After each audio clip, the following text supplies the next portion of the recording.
Have you ever witnessed a moment where a single sentence froze an entire room?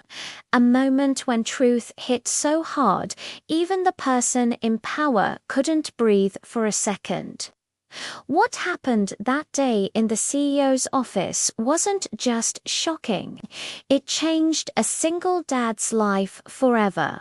And if this story touches your heart, please like the video, subscribe, and tell me the name of your city in the comments ID.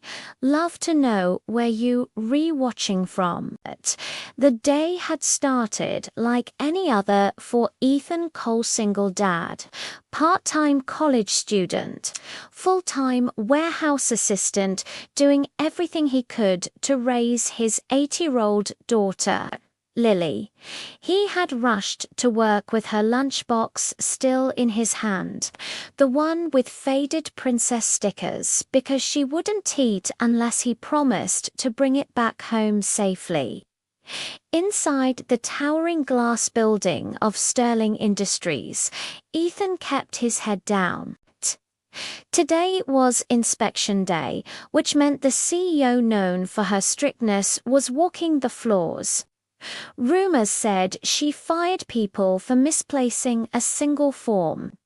Ethan couldn't afford to be noticed, but fate has a way of dragging you into the spotlight exactly when you retrying to hide. As Ethan clocked out during his break to pick up Lily's asthma medication from the clinic across the street, he didn't know someone had been watching him. A senior manager had seen him slip something into his bag, earlier Lily's lunchbox, and assumed the worst. The moment Ethan returned, security guards surrounded him. "Sir, the CEO has asked us to search your bag." Ethan froze. "Search my bag? Did I do something wrong?" The guards were firm. "You'll speak to Ms. Sterling upstairs." He had no choice. His palms were sweating. His heart raced. He needed this job. Lily needed her medicine. Rent was due. When the elevator doors opened on the 30th floor, he felt like he'd walked into another world. Everything smelled like leather and money. The walls gleamed. People whispered as he passed. Inside the CEO's office, Ms. Vivian Sterling stood tall in a tailored navy suit, her eyes sharp as ice and twice as cold. "Mr. Cole," she said, not bothering to look directly at him, "we have reason to believe you've been stealing company property." He felt as if the ground cracked beneath him. "Ma'am, I would never your bag," she ordered. "Put it on the table." Security moved closer. Ethan swallowed hard and obeyed. The guard unzipped it, and there it was. The small pink lunchbox. Miss Sterling raised an eyebrow. This is what you are hiding." Ethan's voice trembled. "It's my daughter's lunchbox. I didn't want it to get dirty in the warehouse, but she didn't listen. You were seen slipping something inside earlier. Empty it." When the guard opened it, something unexpectedly fell out: a bottle of children's asthma medicine. The light blue label reflected across the polished table. Miss Sterling stopped breathing. For a moment, she wasn't the CEO anymore. She wasn't the intimidating figure the whole building feared.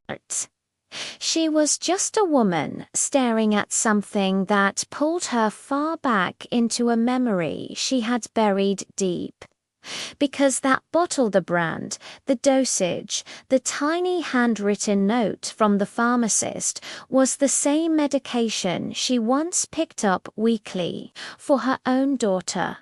The daughter she lost 10 years ago. Her throat tightened, her voice cracked before she even realized she was speaking. Where did you get this? Ethan blinked, confused. My daughter has severe asthma. She can't go a day without it.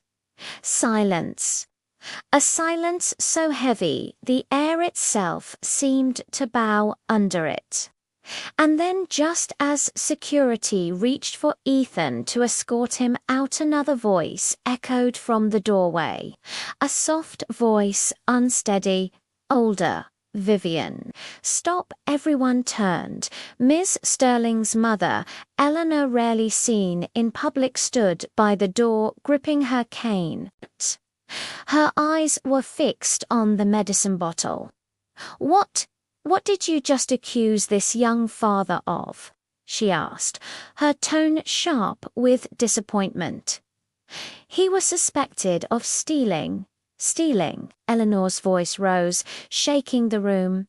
Search his bag for medicine that reminds you of your child. Vivian, have you forgotten what it felt like to be terrified you couldn't save her? The entire office froze.